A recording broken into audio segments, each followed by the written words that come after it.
Hello, I'm Richard Gallagher. I'm a professional speaker. I go to schools talking about how to study and a number of other topics.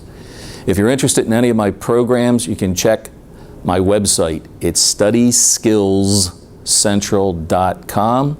And if you want to contact me, it's Irish Turtle without the last E at AOL.com. I do things on how to study.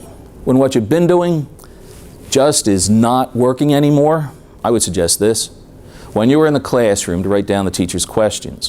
When you're home, get rid of as many distractions as possible. With the textbook, read the introduction, read the conclusion, read all the questions at the end. Go back and skim each page by reading everything printed differently. If there isn't, read the first sentence of each paragraph, and then read in little chunks. When you get to the end of a paragraph, answer, what does it remind me of?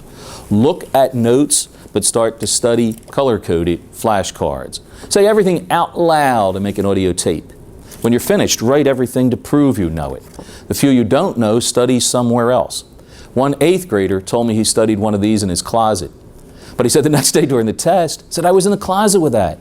He remembered what he studied just by where he studied. Now you know it all. Before you go to bed, look at the difficult cards again. If you have a timer, you can play the tape while you're asleep. When you wake up, you'll remember a lot of it, but not all of it. So play the tape while you're getting dressed in the morning to refresh your mind. When you get into the classroom, the few you can't remember, you can physically associate with places in front of you. When you get your test, write something on the test itself before you forget it. If it's an essay, write that out the night before, at least an outline. Next day it'll just flow from the pen.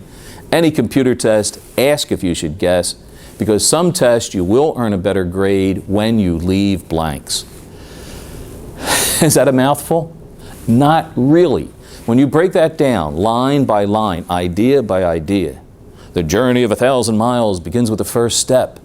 Well, duh, of course it has to, but you have to know which way to step, and I just gave you that roadmap. Now, if you'd like a hard copy of that, you can go to my website, click on the Students Tips icon, and download it. And this is just the beginning. I'll explain a number of these on other tapes. Thank you very much. Hope to see you on another tape.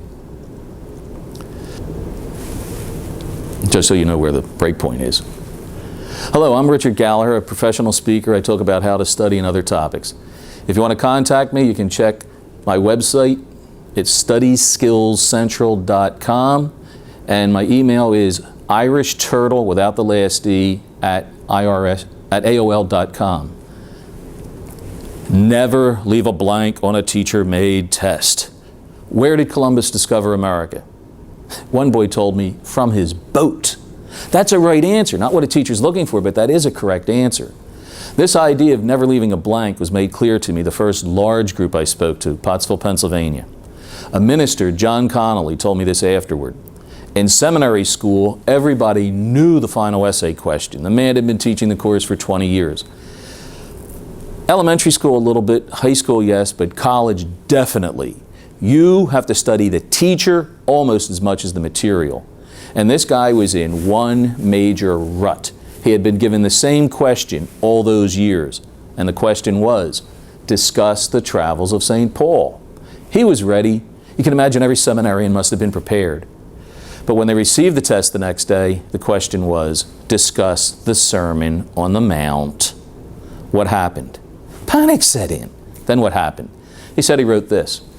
When St. Paul went around talking about the Sermon on the Mount, St. Paul went here, St. Paul went there. St. Paul said this, St. Paul said that. Period. End of St. Paul. And what did he receive for that answer? A big 0, because that's what he earned. Never leave a blank on a teacher-made test. Now make it sound better than this, and I will on another tape, but you write something like this. Mr. Gallagher, we had 15 hours of classes and 10 hours of home. I like calling it home education. Homework is tonight, home education, kid, is for the rest of your life. We had 10 hours of home education, and then I crammed last night for 2 hours. I don't know that, but this is what I do know, and just fill in everything you do know. Now, will your teacher give you full credit for something like that? Of course not. But if it's worth 10 points, they may give you 7, 6, 5, and even receiving 4 points is better than none. Have any of you ever written an essay answer that had little or nothing to do with the question that was asked? Yeah. Did you get credit for it? Sometimes yes, sometimes no. But if you leave a blank, it has to be wrong. Thank you very much. Hope to see you on another tape.